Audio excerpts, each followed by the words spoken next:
15 நிமிஷம் போதும். ஆரோக்கியமான பாயசம் ஸ்கூல், காலேஜ், ஆபீஸ் விட்டு வரவங்களுக்கு செய்து கொடுக்கலாம்.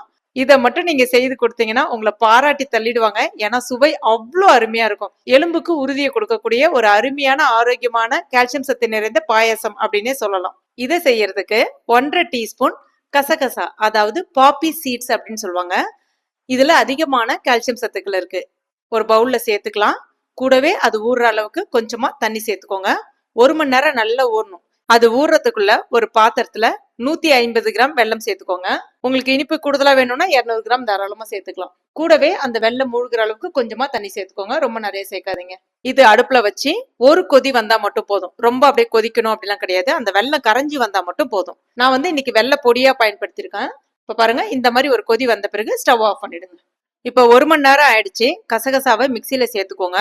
ரொம்ப நிறைய தண்ணி விட்டு எடுத்தோன்னு அரைக்காதீங்க, அரைப்படாது. கொஞ்சமா தண்ணி சேர்த்துட்டு இந்த மாதிரி நைஸா அரைச்சிக்கோங்க. இப்ப இதுல 3 ஏலக்காயினுடைய விதை மட்டும் சேர்த்துக்கோங்க. கூடவே 1/2 கப் தேங்காய் துருகள் சேர்த்துக்கோங்க. இது கிட்டத்தட்ட ஒரு அரை மூடி தேங்காய் இருக்கும். இது எல்லாத்தையும் சேர்த்துட்டு நல்லா நைஸா இந்த மாதிரி அரைச்சிக்கோங்க. சருமம் மற்றும் முடி சம்பந்தமான பிரச்சனைகளுக்கு 100% இயற்கையான முறையில் தீர்வு தரக்கூடிய நம்முடைய ஜோஸ் ஆர்கானிக் ப்ராடக்ட் உங்களுக்கு ஏதாவது தேவைப்பட்டதுன்னா ஸ்க்ரீனில் தெரியக்கூடிய வாட்ஸ்அப் நம்பர் இல்லைன்னா வெப்சைட் அட்ரஸ்க்கு போய் நீங்கள் பர்ச்சேஸ் பண்ணிக்கலாம். தேங்க்யூ. அடுத்ததா ஒரு கடாயில 2 டீஸ்பூன் நெய், கொஞ்சமா முந்திரி பருப்பு, கொஞ்சமா திராட்சை.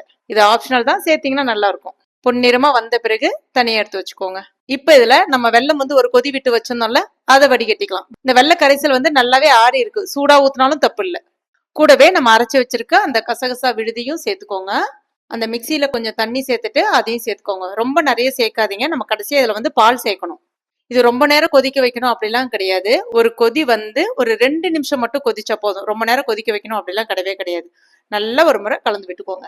ஏன்னா சம்டைம் கசகசா சேர்க்கறதுனால அடிப்பிடிக்கிறதுக்கு வாய்ப்பு இருக்கு. இப்ப ஒரு கொதி 2 நிமிஷம் ஆயிருக்கு. கடைசியா நம்ம வறுத்து வச்சிருக்க முந்திரி பருப்பு, திராட்சையை சேர்த்துட்டு ஸ்டவ் ஆஃப் பண்ணிடுங்க. அவ்வளவுதான். எப்பவுமே நம்ம வெல்லம் சேர்த்துந்தா பாயசம் செய்யும் போது பாலை நேரடியா சேர்க்கக்கூடாது, திரிஞ்சு போகிறதுக்கு வாய்ப்பு இருக்கு. அதனால நான் பாலை காய்ச்சிட்டு ஆற வச்சு வச்சிருக்கேன். இந்த பாயசமும் ஒரு மீடியம் சூட்டுக்கு வரணும். ரொம்ப ஆறவும் தேவையில்ல. இப்ப இதுல நல்லா காய்ச்சிட்டு ஆற வச்ச பால் 300 ml அளவுக்கு சேர்க்கிறேன். இப்ப இதை சேர்த்த பிறகு ஒரு முறை நல்லா கலந்து விட்டுக்கோங்க. அவ்வளவுதான், ஒரு பர்ஃபெக்டான ஹெல்த்தியான பாயசம் ரெடி ஆயிடுச்சு. பாயசம் செய்யும் போது வீடே நல்லா மணக்கும்.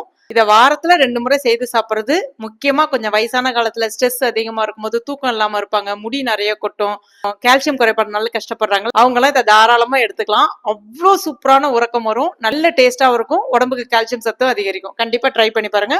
இந்த கசகசா பாயசம் ட்ரை பண்ணிட்டு எப்படி வந்துச்சுன்னு மறக்காம எனக்கு கமெண்ட் பண்ணுங்க. இந்த வீடியோ உங்களுக்கு பிடிச்சிருந்ததுன்னா லைக் பண்ணுங்க. உங்க நண்பர்கள் மற்றும் ஃபேமிலி மெம்பர்ஸ் கூட மறக்காம ஷேர் பண்ணிக்கோங்க. மேலும் இது போன்ற டேஸ்டி ரெசிபிகளுக்கு நம்ம டுடே சமையல் இது வரைக்கும் நீங்க சப்ஸ்கிரைப் பண்ணலன்னா உடனே சப்ஸ்கிரைப் பண்ணிக்கோங்க. கூடவே மறக்காம அந்த பெல் நோட்டிஃபிகேஷன் சிம்லையும் பிரஸ் பண்ணிக்கோங்க. தேங்க்யூ.